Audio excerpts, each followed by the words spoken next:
nabagamba wano titakoma mu kuyamba n'okufumita afumita teri yalumirirwa nga talina kigendererwa. Kati olwaleero gwe mwali muyita omulalu ye Nalongo wa Ssaalongo eyali amuyamba. Nalongo we yali amuyamba.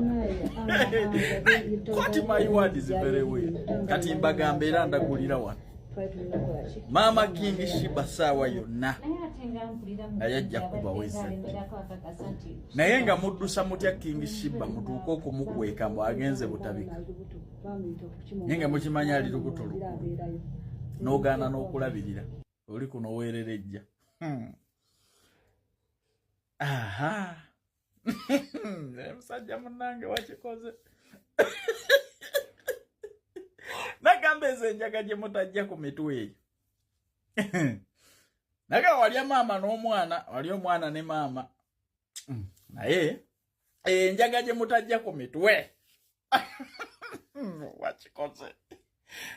Muku wakikoze. Kituufu. Amaanyi gampedde. Omusajja yayambanga bwe yeebagajja.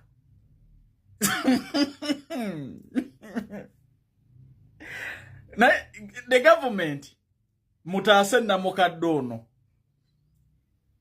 maama wa Nakawere mu mutaase saawa yonna naye agenda kubeera ttu nekijja kuswaza mbayinza okumubuzaawo. Bano abaana bamaliridde olaba weebagajja mulalu sikuzzaako ngalo bw'oliraba nga nzizeemu okukunyega kati ggwe nkutadde olinja sabiggu.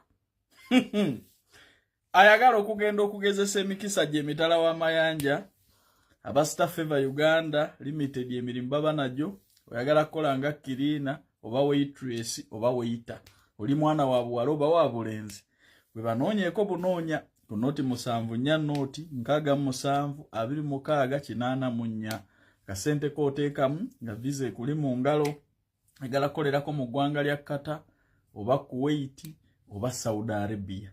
Mugende mukole interview abawalabu we bali.